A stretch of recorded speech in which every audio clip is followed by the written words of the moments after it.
be here. My name is Andrew Tyler, and I'm so very happy to be here because I'm standing next to Beth Roach. And she's with the not only tribe of Virginia, but also a member of the Coalition of the Nations. So if I stumble,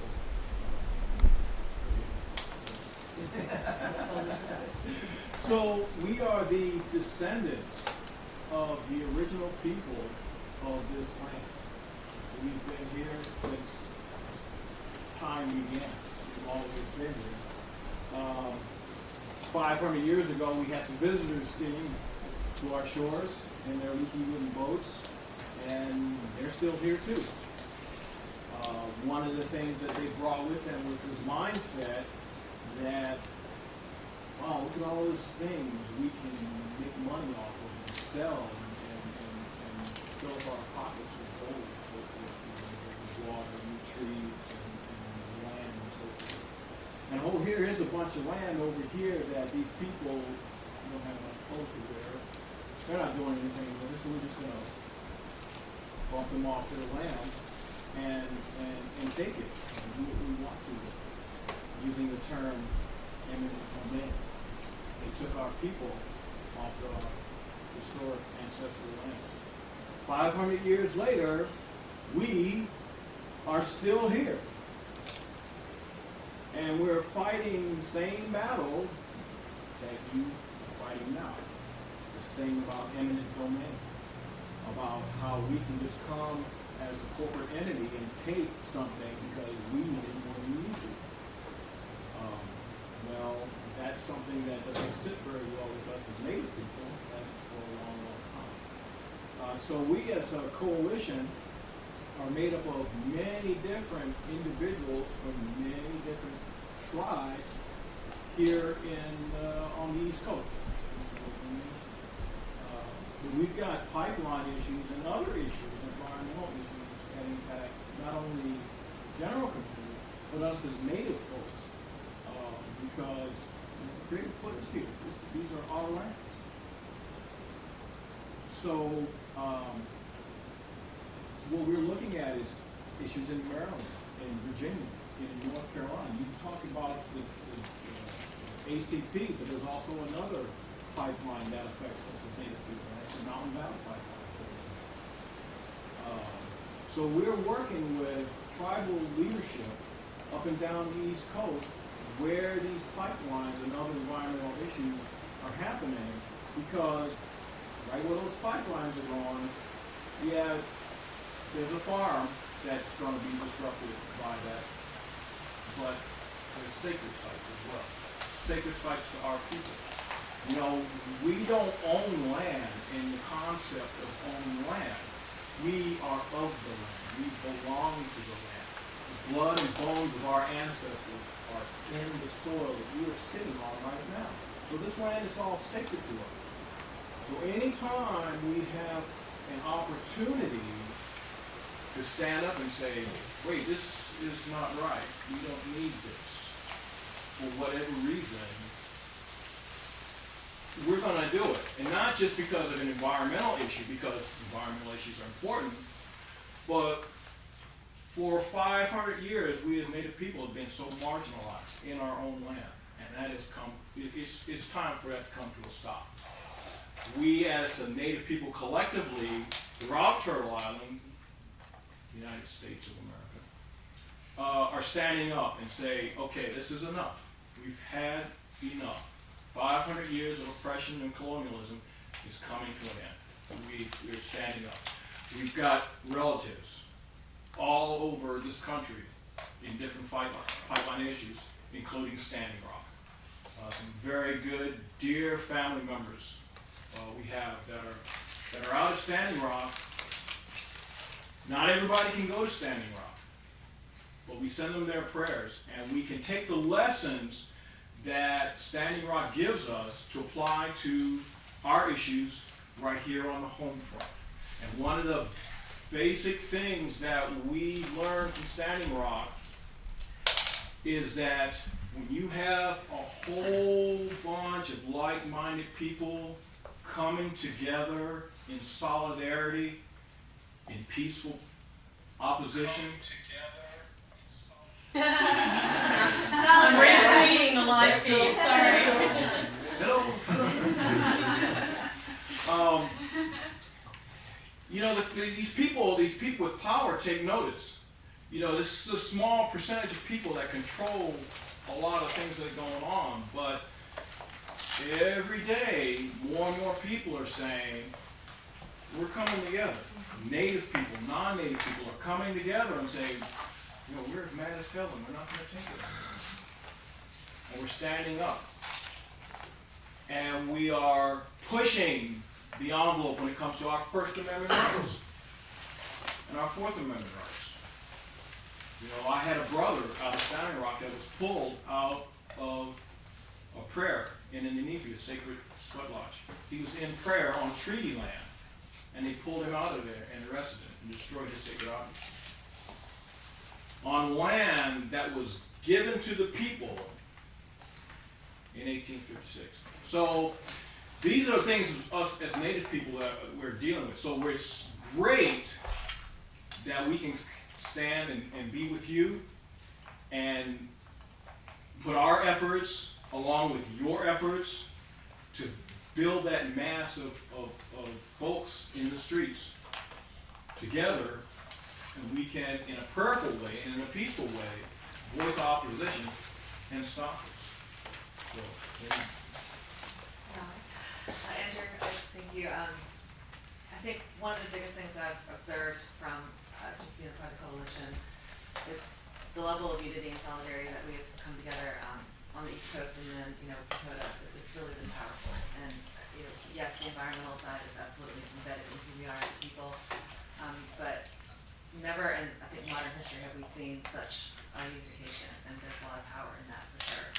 I can tell you that within our own individual Native communities, we're facing the same issues that everybody else is having, which is getting information out there and having people understand really what level of impact it's going to be from the environmental standpoint to the fossil fuel standpoint, just from macro to micro. And I've heard a lot of conversations about people looking at maps and identifying sacred sites that might not be registered. That's a big issue. They're like, well, okay, if it's not registered, then it's not sacred. But we're over here saying, well, do we have to, everything's sacred. Like, a lot of places are sacred. That's really where the Dakota started with this burial, that island there. So we're working within our communities as a network, as Coalition of Little Nations. It's truly been amazing to sit on, and see us share information together in a way that's just it's powerful, and it's really just the beginning. And I think we're here. We're still here. We're very excited to work with our brothers and sisters that are on this island with us. We're happy to have y'all here in our fight. So thank you all so much for what you're doing, and it's a pleasure to meet you tonight.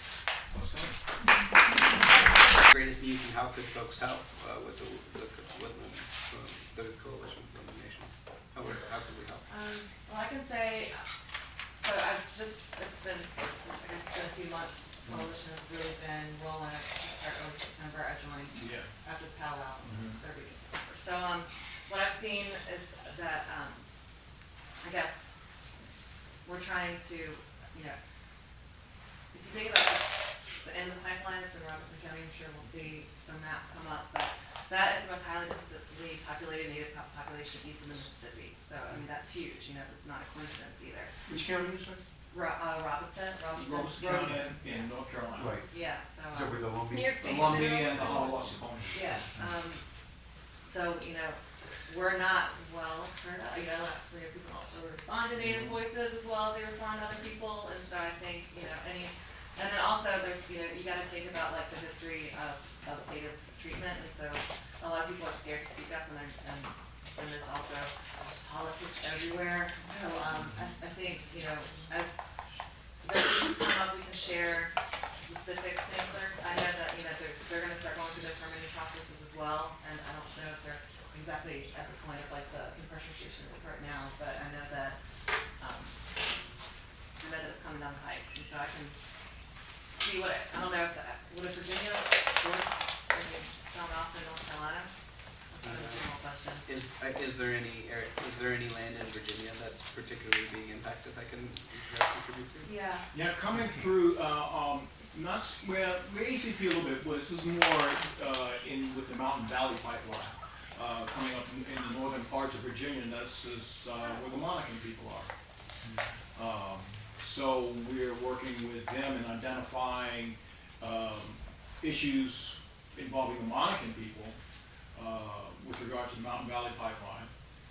At some point, ACP I'm not exactly sure, I have to look at a map to see exactly where the ACP comes through.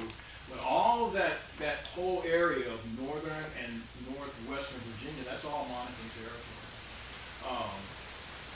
Just kind of give you an idea of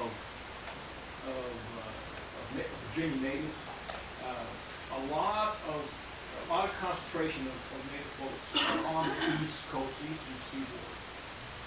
Because as a woodland people, we also were a waterborne people. We a lot with canals and rivers and bays.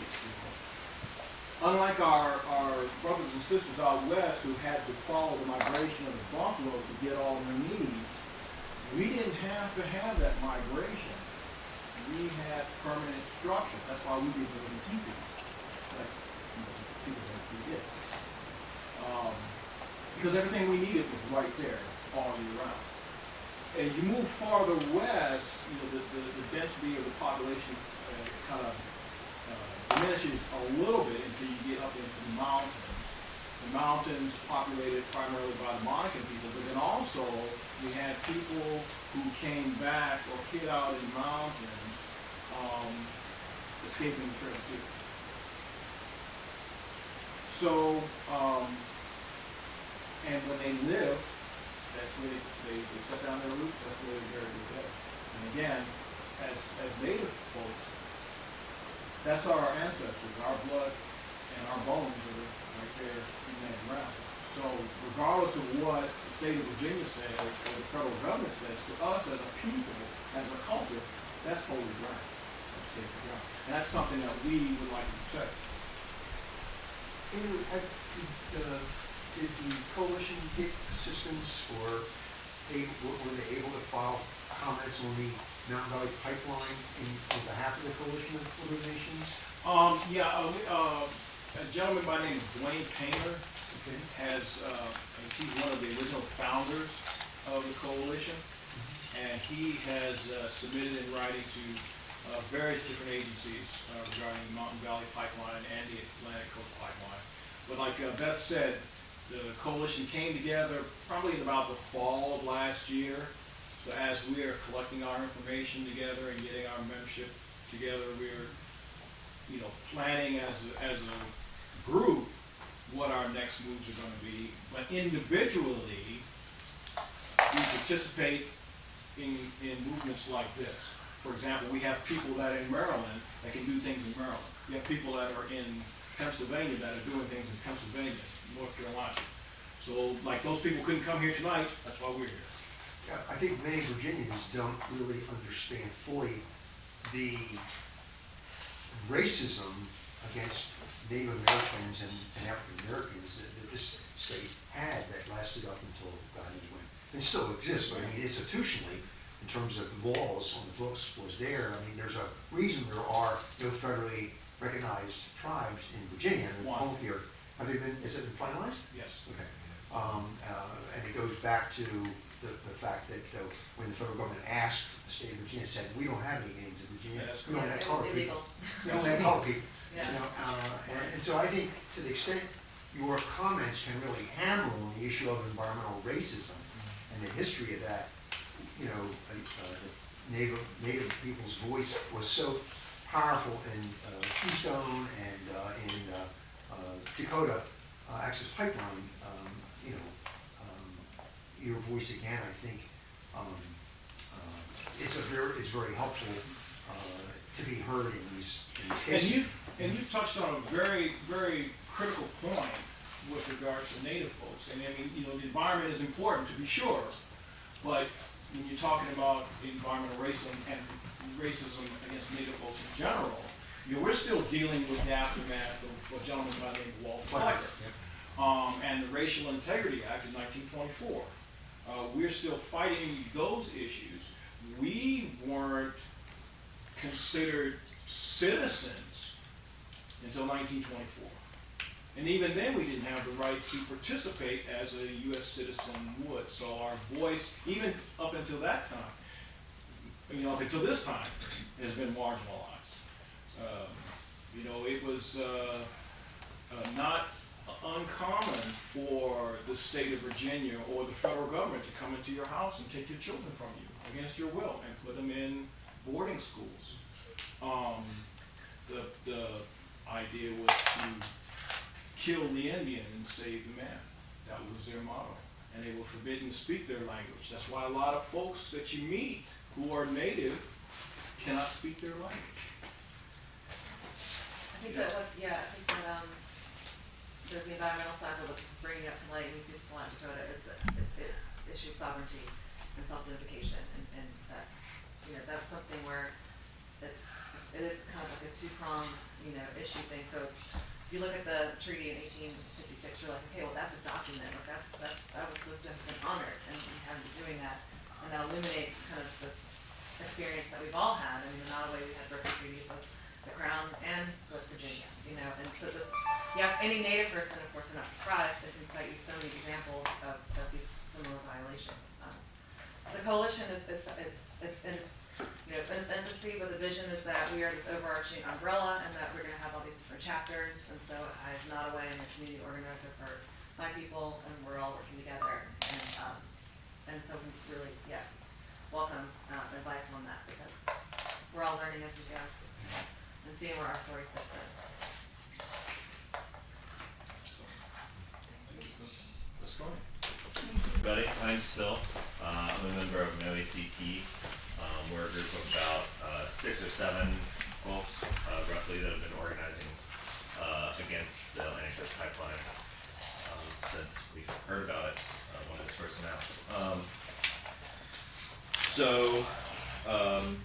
What NoACP is doing, we're an autonomous chapter of the Blue Ridge Environmental Defense League, or BREDL, which has chapters all over kind of the southeast in the Blue Ridge.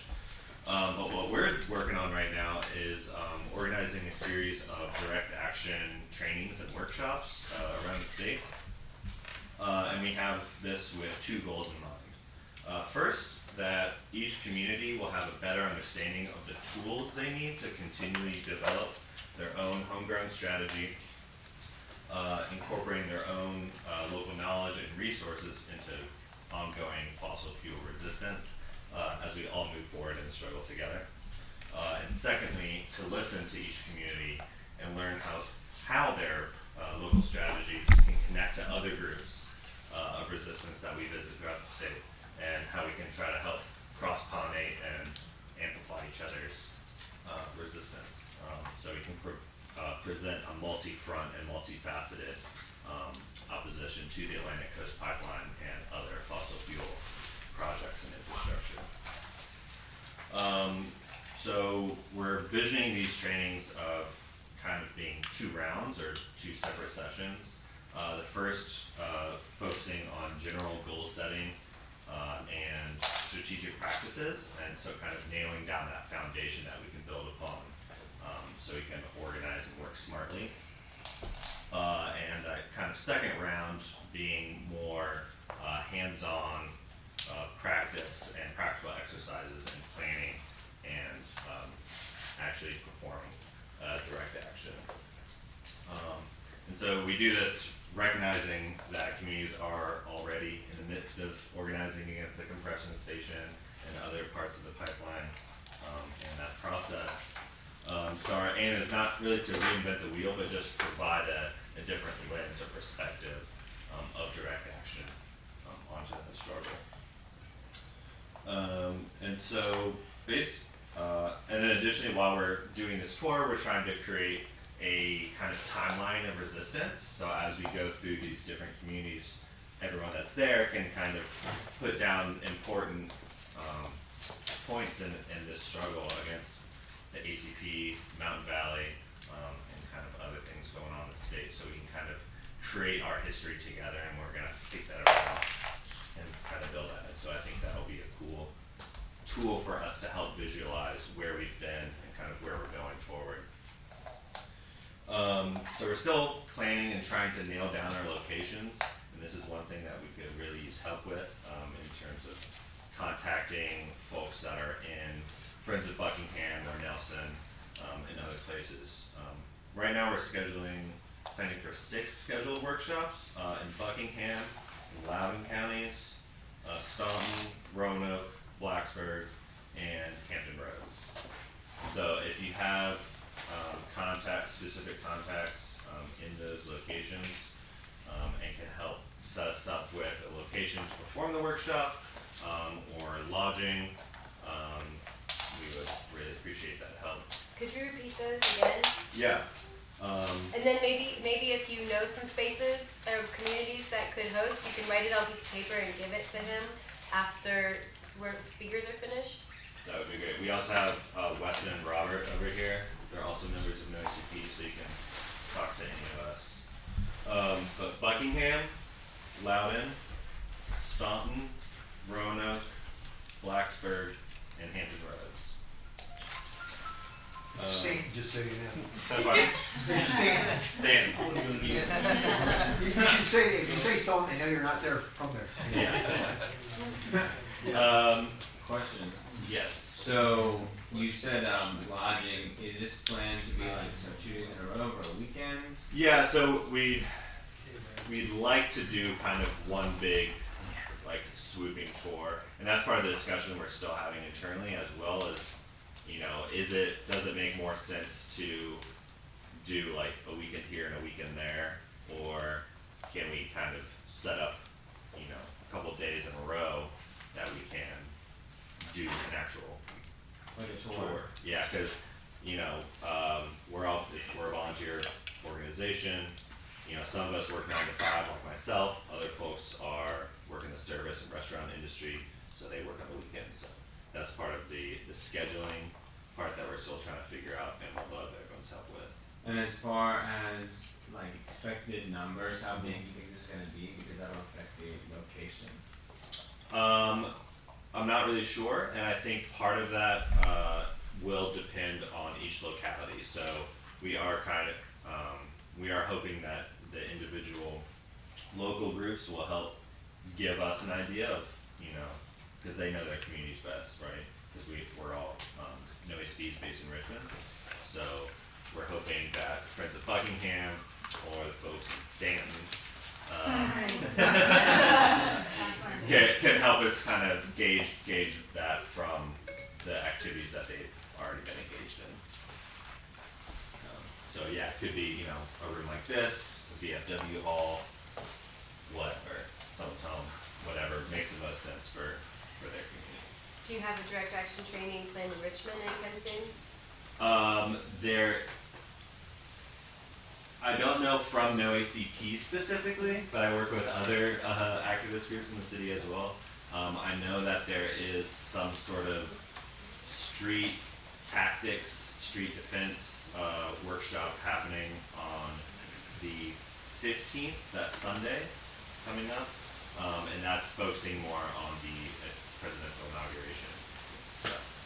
There's a lot of folks trying to organize against that as well. But there will be more direct action workshops and trainings here in Richmond as well in the future. So yeah, our timeline that we're looking at is somewhere like early spring or late spring is what we said, late spring. So kind of end of April, beginning of May, somewhere in there. Again, really depends on the local folks and groups and what works best for them, what we can figure out. Yeah, and so we are still fundraising for this as well, because we're trying to kind of do this in one big swoop, and some folks are trying to take days off. Our expected budget is $5,000, and we do have half of that raised and committed already, both from one of our own members and from a gracious grant or donation from CCAN, which has been awesome. So we do have a fundraising page on our Facebook, and trying to submit some other grants to other like action funds. And so would appreciate y'all's help in spreading the word. If you've got churches or bosses or employers, you know, that can do a little fundraiser event or just donate directly. Do that would be cool too. Questions?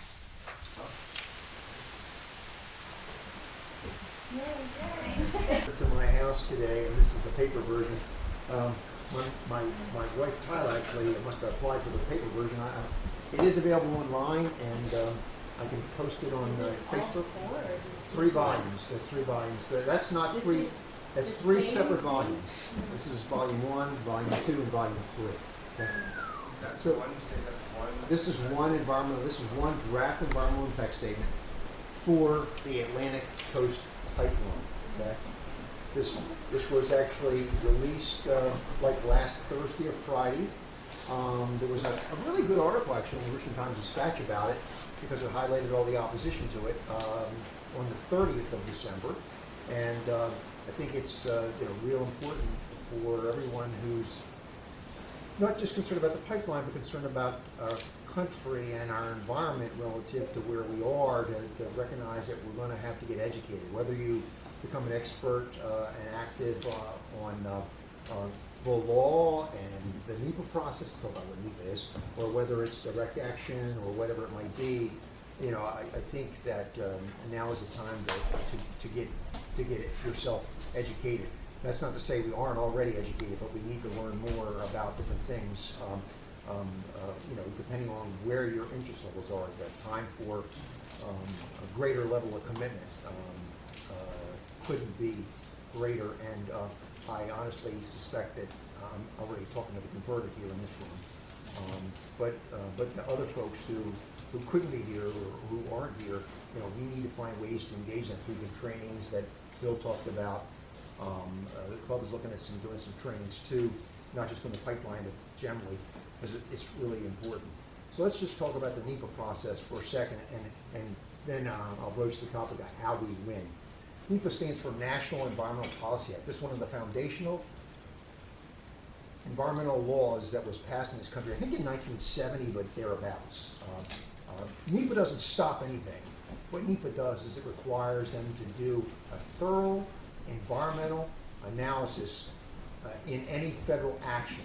Okay, the approval of the pipeline by the Federal Energy Regulatory Commission is a federal action, and being a federal action, it requires them to under the National Environmental Policy Act to look at the environmental impacts. Okay, it never stops anything, but it requires them to do their homework, to do their documentation. And so this document is very important in whether or not it actually does a good job or not. And obviously, I haven't read the whole thing. But I did go in through the magic of PDF files and search and looked at all the language associated with climate change impacts. And just like the Mountain Valley Pipeline, this project document fails miserably in terms of addressing climate impacts. And I'm sure when we look deeper, it'll fail with regard to the other impacts. There are a lot of people, attorneys and others, who spent a lot of time going through these documents on the Mountain Valley Pipeline. The comment deadline for the Mountain Valley Pipeline was the middle of December. And so just to give you an understanding of the process, so Mountain Valley Pipeline and ACP started about the same time, but then because of all the good work that's been happening, both of them were delayed. The ACP was delayed longer than the Mountain Valley Pipeline, but they were both delayed at least a year already. We've stopped these suckers for more than a year through the activism in this room and other places. This similar document was filed for the Mountain Valley Pipeline. I forget, 90 days, so something like September, right, or at the end of August. They had a 90-day comment period. The comment period closed middle of December. Okay, so now where are we with this? Well, this particular document was filed last week. The deadline for comments is April the 6th. There are a series of hearings on this document, and I actually made 10 copies of this. I didn't bring enough But I'll be happy to put a link to the document that has this, and not for your sake, I just copied the page of the hearings. But I'll leave these here, you can pick them up, but if you check the various Facebook pages, I'll get a link out to this document so you can look at what these hearings are. Those hearings will be very important because we'll be disputing this document, okay?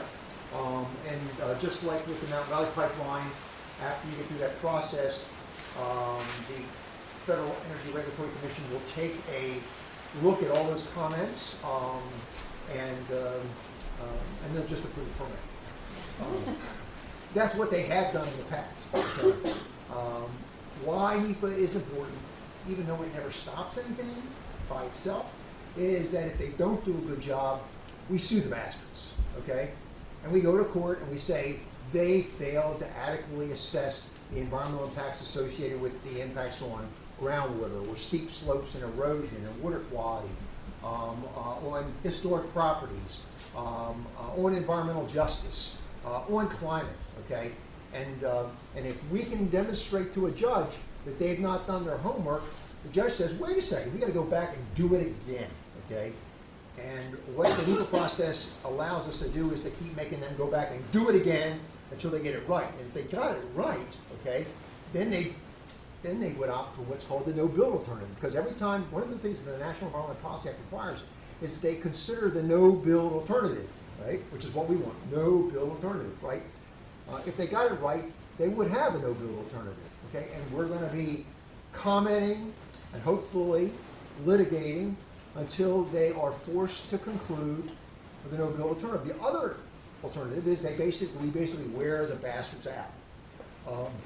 And that's important because if you can continue to litigate and drag this process out through legal means, not with the intent to delay it, but with the intent to make sure they do their job, then ultimately some of these projects just go away on their own. The whole gas industry is based on cyclical process. I mean, back in 2000 or so, there were something like 19 or 25 gas plants proposed for Virginia. They were all peaking gas plants, okay? Almost all of them went away, okay? It's very possible that the fracking frenzy that we're living in right now may go away. Obviously, with the election of Trump, it may take a little longer, but it may go away. There's a lot of reasons why it may go away. We may actually find out that there's not nearly as much gas as they say there is, which a lot of people think is the case. It may well be that we'll get serious about climate change and we'll realize that burning fossil fuels is not going to solve the problem. But in any case, the longer we force FERC to deal with this, the better. Now, what is their timeline? Okay, I believe they said that they expect to be able to wrap it up and make a final decision, issue a permit, sometime in June or July. Okay, so I may have that wrong. Anyway, by the end of 2017. Okay, I forget what they've said is their timeline. Obviously, we've already delayed them for a year by forcing them to do their homework, and the whole intent of the folks that are following the NEPA process is to make sure that the draft environmental impact, the final environmental impact statement, really seriously considers all of the environmental consequences out there, and then comes to the conclusion that one of the key things is that this project's not needed. Okay? Or alternatively, the environmental consequences associated with building on steep slopes, or running it through the national forest, or running it close to this African American church are unacceptable, which forces them to go back and redraw the lines again, redraw another route, or ultimately give it up. Okay. Some people are not quite sure, whether or not we would actually see three of these pipelines, maybe even four, built. In some ways, maybe which one gets approved first and actually starts construction, the others might go away. I mean, Dominion has a vested interest in building the pipeline, not because they're our utility, but because they're really a gas industry. They're gas industry. That's what they are. And so there's a serious conflict of interest in Dominion's work because basically they want to build a pipeline so they can sell gas to themselves, which we're forced to buy through our electricity. And we've filed, the Sheriff has filed complaints with the Federal Trade Commission regarding antitrust violations associated with this project. Again, we're waiting to hear on that matter too. So there's a range of legal issues here that are important, and I have no idea how they'll play out. I think it's important to ask ourselves, and I know when Phil was up here just a second ago, he said the first section they have is strategic thinking and things like that. The question really is how do we win? How do we win? And obviously, this is just one pipeline of many. We've obviously got a bigger battle. This is bigger war. This is a battle. And we want to win all of them as best we can. When it comes to this pipeline, I don't know how we're going to win. We may ultimately use the National Environmental Policy Act, okay, and the draft environment to basically grind this thing down to the point where they decide it is not the right way to go. On the other hand, the men could change their mind and not build it. And this is where issues like direct action come in. You know, I mean, do we, I'll ask this question, I'm not saying we're going to do it since we're on live feed, but do we recognize that people like Tom Farrell need to be held, he's the CEO of Dominion, need to be held personally accountable for their actions? And do we demonstrate in front of Dominion? Do we demonstrate in front of Tom Farrell's house? I mean, those are questions I think we need to ask in terms of raising the level of activism. Because unfortunately, with the election of Donald Trump, I think to the extent that we had some chance at the federal level, that chance is diminished. Just to give you an example, the Mountain Valley Pipeline, fortunately for us, the EPA, the Environmental Protection Agency, filed comments just recently with respect to the Mountain Valley Pipeline that raised serious questions as to the adequacy of this document. Okay, I don't know that we're going to see that. Okay, with Pruitt in charge of the EPA, I don't know that we're going to see legal protections with Sessions as the Attorney General. I don't know that we're going to see it with the CEO of Exxon running the State Department. Okay, obviously the State Department is not directly involved in this, like they keep with Keystone, because it's just in the country. But the point is how we win is going to be up to all of us, and that is, you know, getting involved in these nomination processes. I mean, somebody mentioned this earlier. You know, we're going to have to try to find a way to stop Pruitt's nomination, okay, or inflict so much pain on this administration that they are crippled in their ability to carry out their anti-environmental policies. That's what's going to have to happen. That's what happened, you know, to some extent with Reagan, to some extent with Bush W, where we literally held them accountable to the degree that we minimized the damage they could cause. So that's really what we're up against. It is a huge fight. The Atlantic Coast Pipeline is just symptomatic of the larger fracking frenzy going on and the total disregard for impacts to the climate, impacts to water, impacts to air, impacts to people that you have to be involved in. And just let me give you a couple of examples from because as I said, I went and did a little word search here on this document, this amazing document. And just let me share two quotes from this thing that I think are just so stupid. Because we cannot determine the project's incremental physical impact on the environment caused by climate change, we cannot determine whether the project's contributions to cumulative impacts on climate change would be significant. Okay? Interestingly enough, in the Mountain Valley Pipeline, they got a little bit smarter. In the Mountain Valley Pipeline, they said it won't be significant. Okay? And one other quote. This one's even more ridiculous. Okay? Pipelines move gas. You frack it at one end, you burn it at the other. Okay? And obviously, all that has an environmental consequence. All that impacts climate. Okay? What do they say about that? They love this. As discussed above, the upstream production, fracking, and the downstream production, burning of gas, is not causally connected. Because the production and end use would occur with or without the project.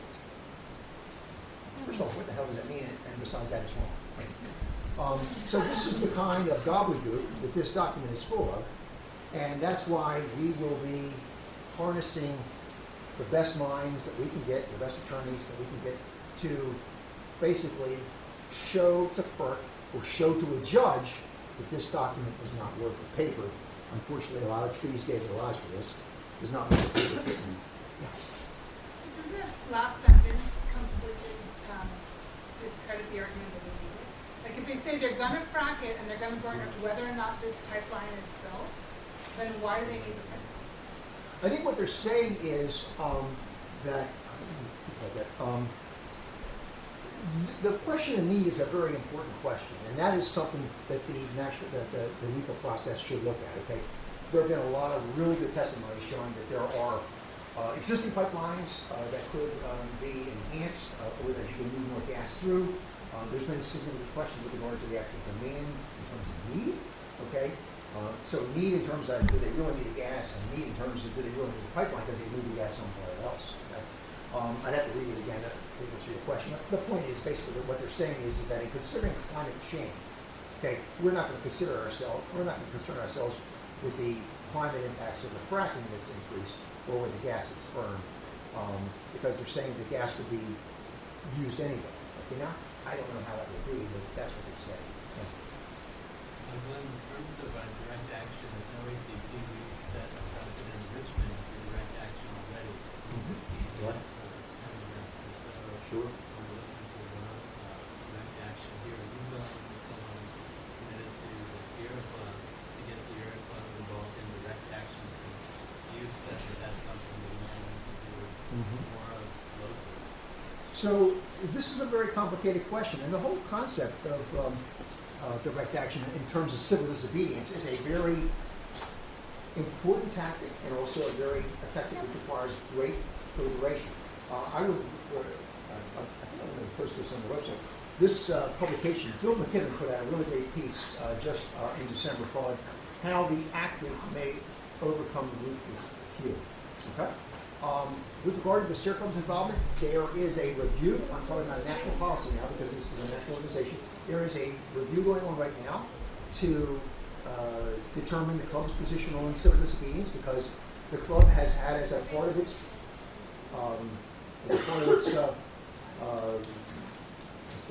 mission statement that we will use all lawful means. Okay, and we have used all lawful means, including demonstrations, but not civil disobedience. There have been some exceptions to that, most notably with the Keystone Access Pipeline. The club is re-examining that. They believe that there is a greater role for civil disobedience going forward, particularly in light of the Trump victory and in light of the threats associated with climate change. So I can't answer that question directly, except to say that the club will be loosening its objectives. The club has never said don't do it. The club has never criticized anyone for doing it. The club has even said to their employees and their volunteers, if you want to do it, you should go ahead and do it. You can't do it in the name of the Sierra Club. And the reason why, there's a very practical reason why the club has had this, if you want to know. And that is that when you're an organization like the Sierra Club, okay, we have a budget that's pretty significant, okay? It's one thing to demonstrate in front of government agencies and get arrested, and there's risks associated with that. Some of us who've been arrested know that. If you go to a site where they're fracking or where they're building a pipeline and you shut it down, recognize that you individually may be liable for damages.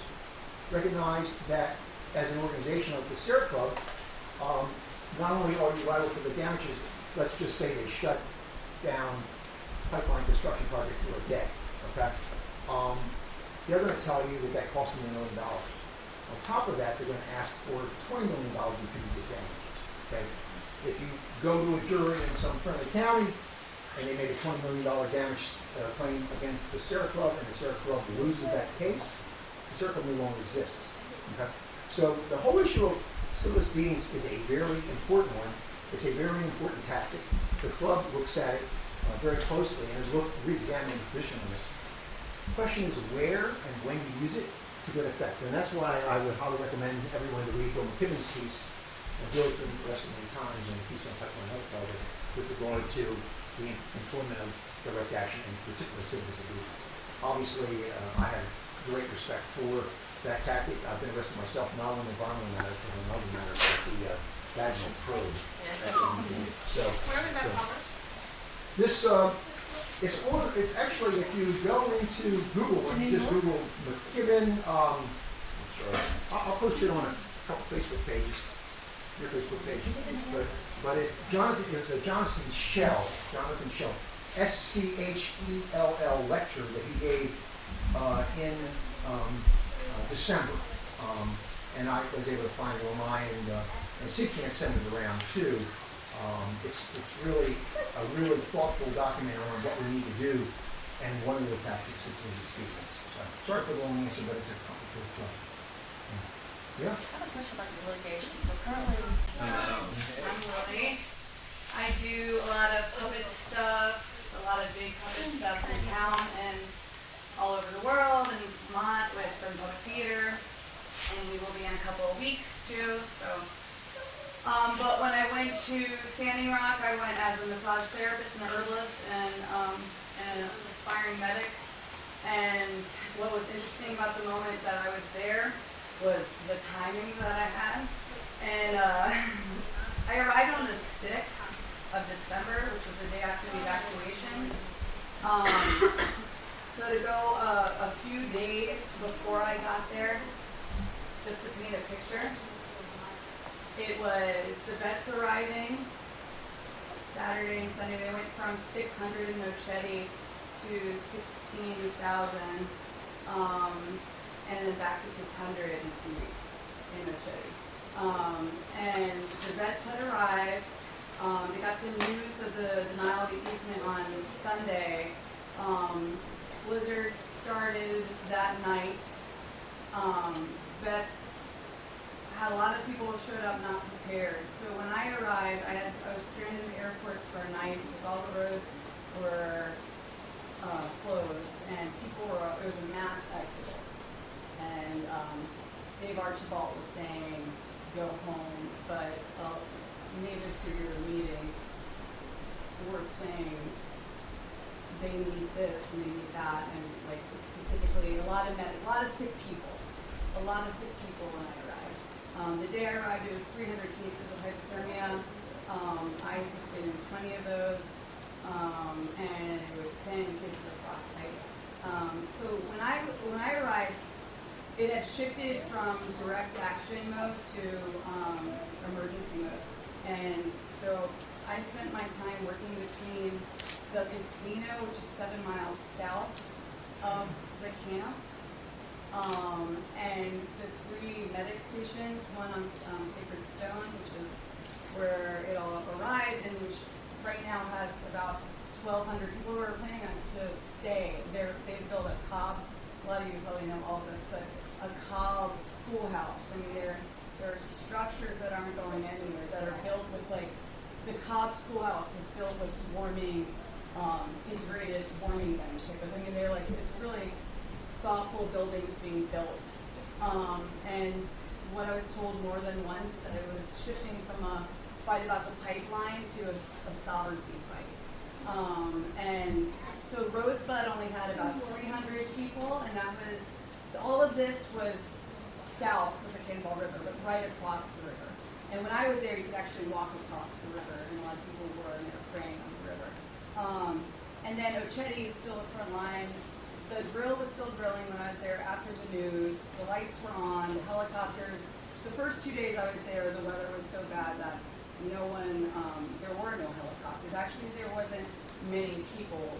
And the casino was wall to wall with vets and others, but mostly the vets that had come, and they were wall to wall. The casino, because of its obvious connection with, it's on the reservation. It was the refuge place. Even after my time there, as a lot of vets had left, a lot of people had left. It was still the place where you could see the people in security on camp. At the end of the day, they were having their meetings. It was a place to have meetings and to converge. I think the most important thing that I would like to bring back after working with the medic stations, first in Sacred Stone. When I arrived too, there's a lot of ways that they have been manipulating to the warfare on the people on camp. Like for instance, they got the evacuation notice, so they came. The company of the porta potties came in and shut all the porta potties down. They were all porta potties at that point. There was 2 composting toilets up the Sacred Stone. So for over 24 hours, there was no toilets. And I was literally driving in, and I think, I worked with Bread and Public Theater for 15 years. It's a 200-acre farm in Vermont, all composting toilets. So anyway, I think toilet anyway, so I had been kind of thinking of the blizzard and thinking about the toilets at camp and wondering about the winter and what their system was. So as I'm arriving, I'm seeing huge companies just unload porta potties, just porta potties going in that direction. I arrived and immediately I was kind of like not yet comfortable showing up at Ochetti because you were hearing things like Dave Archibald say, "Go home."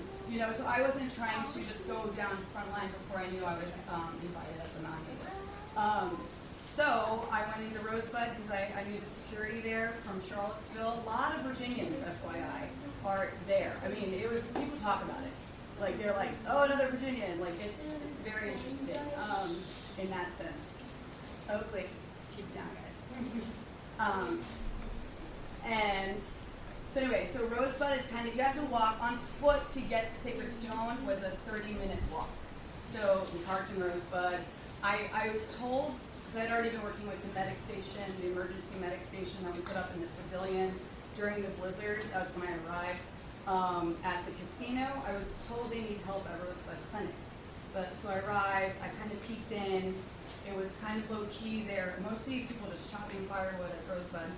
I walked, and I was with many herbalists. I was with my herbalist teacher from Charlottesville, from Sacred Stone. So we were like, let's walk up to Sacred Stone, from Sacred Pancreation. So we walked up to Sacred Stone. It was a 30-minute walk. Again, people were just in emergency mode. A lot of checking in, getting people out of bed. A lot of people were, security was just going around and getting people out of bed. Because a lot of people were staying in bed because at that point it's like -20 and it's the day. And so I'm noticing that all the toilets are locked. And then people, it's like the beginning, you know how you first hear things, is chirping, and people are starting to notice that there's no toilets. So the first day and a half, I just built composting toilets because people realized that all the toilets were either gone or locked. And then they were being told that it was because they were gonna freeze. But again, this is a service that the people there of the Sioux Nation have been paying for. So, and then they weren't given any warning. And it was about, I was going between the medic stations because I haven't gotten to it yet, but I'll tell you about these people who are working at the casino and still working at the casino.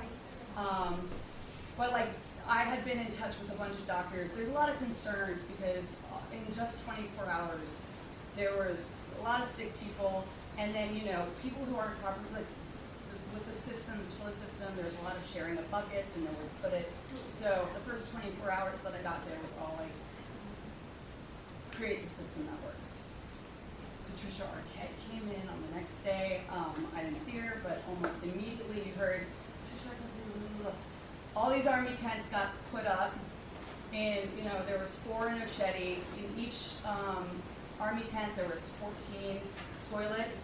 A farmer had agreed. I mean, even though they weren't in direct action mode, there was a problem, and within 24 hours there was a solution that included the whole camp being supplied with these army tents that had 14 composting toilets within them, that had wood stoves. They were warm, and a system where people volunteered. They came in and out to keep the fires going day and night, and a farmer who they were taking the bags to. So I feel like that's really important to acknowledge because we're talking about a camp, a direct action camp, and things like water and propane and a place to go is very important to the health of the camp. So, after that, after the 2 days of working on composting toilets and building them, I had gotten in with the Ochetti herbalist medic stuff. A lot of people know Vanessa, who's a Virginian. Yes.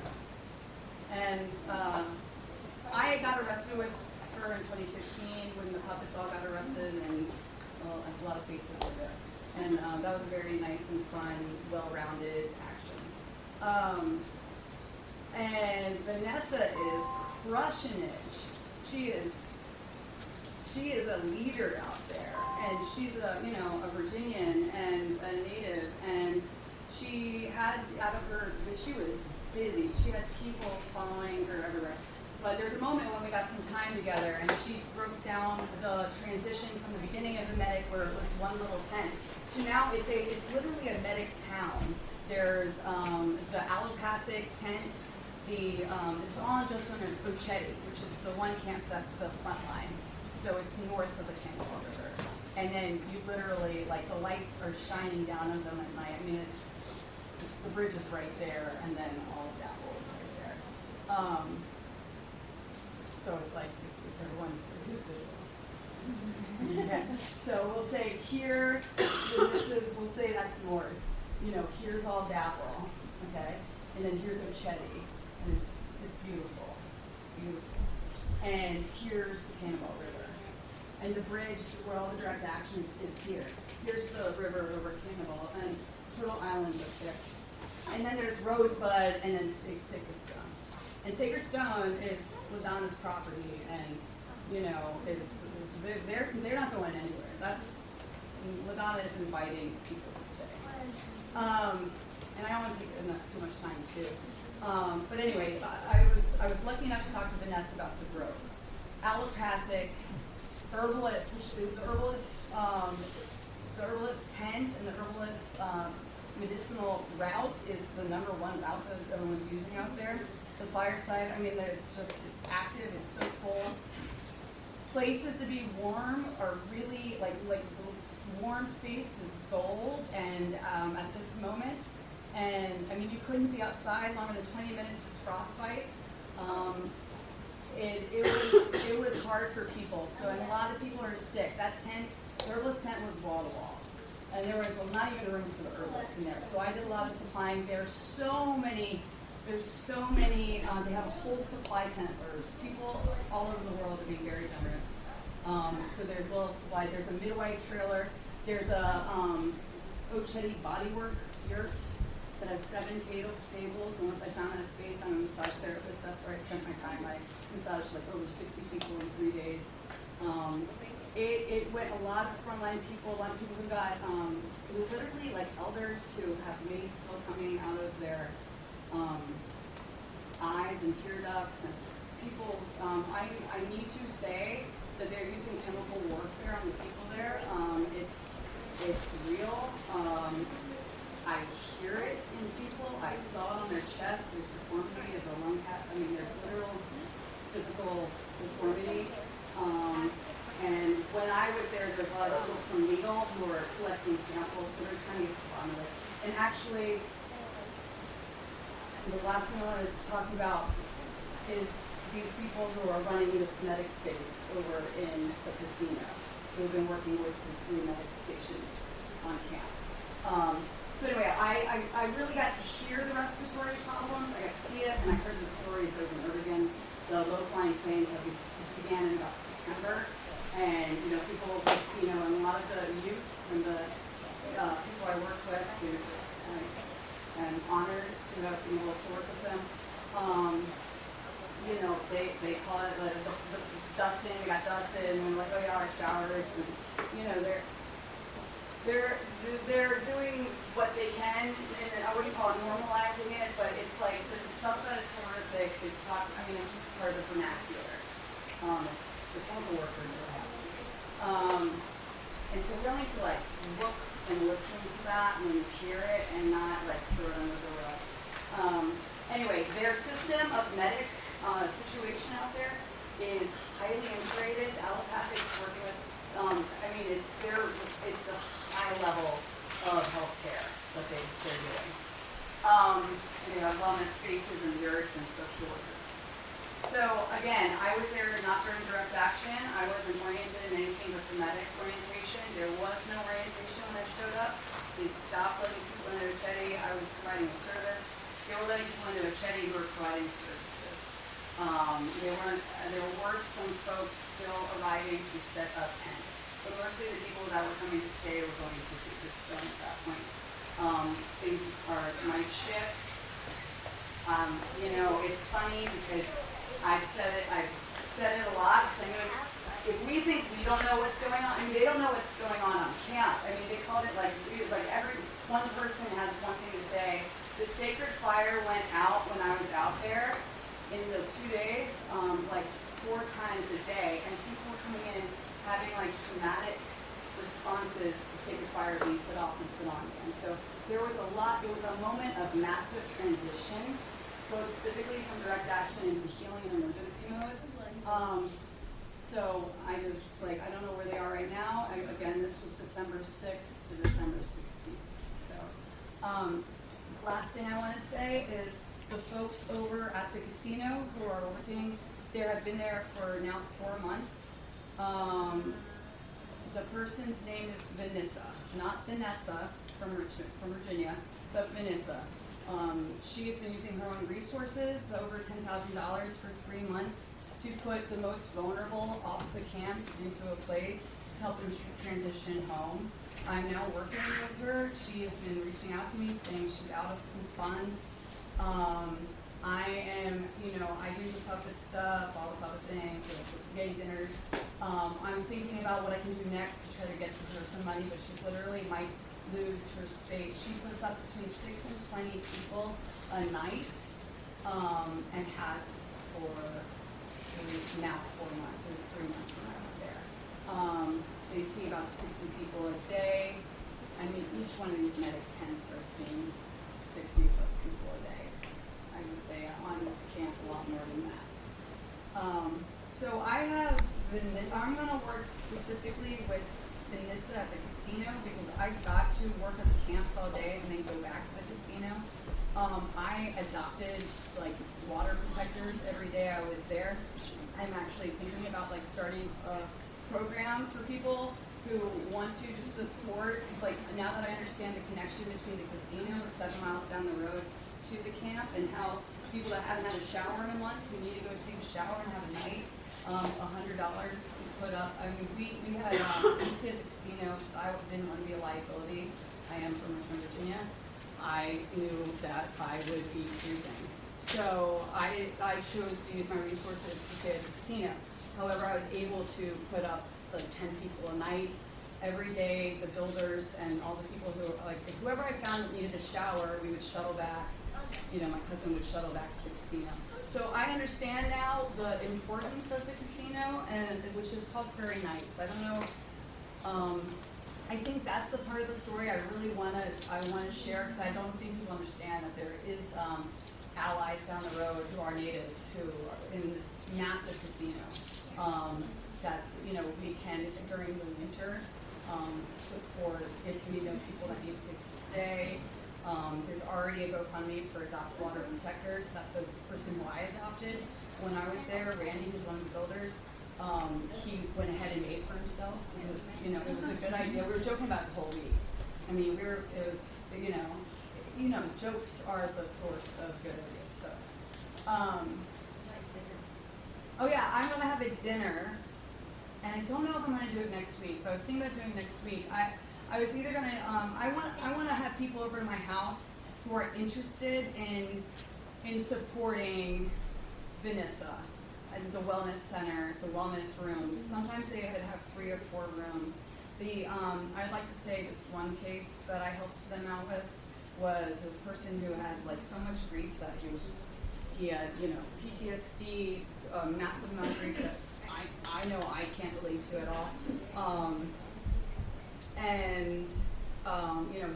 He's a person who had a lot of mental illness, who hadn't had medication, couldn't get medication because of the blizzard and the weather, and so I was staying in my room, and Vanessa, the kind of work that she does was she found a doctor, she pulled doctors from the camp and had the doctor stay with him in my room. The doctor got the medicine from Bismarck an hour away, got his medications all filled, got the doctor to do it, got the doctor to drive him to Bismarck, get his medication, and put him on the bus back to Montana, where he was from.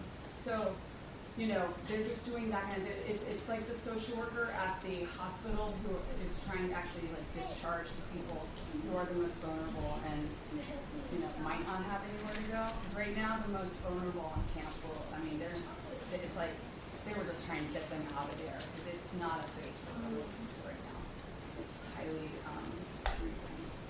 And it's, you know, the day hustle just to stay warm, you get the propane, the water, and the heat that you need, and the sick people, what they need is high, so. But I've been back for a few weeks now, and every day was a long time there, because it was a long day, so. Anyway, that's all I have to say. I can leave, I would like to, can you just start a mailing list or something for me, or phone numbers? If you're interested in the dinner, I'll have this sheet out. Yeah. And we'll send you information when she has the date. Yeah. And it'll be afterwards. Yeah, it'll be casual, and we'll just talk about fundraising ideas and moving forward with getting Vanessa, VENICA, Vanessa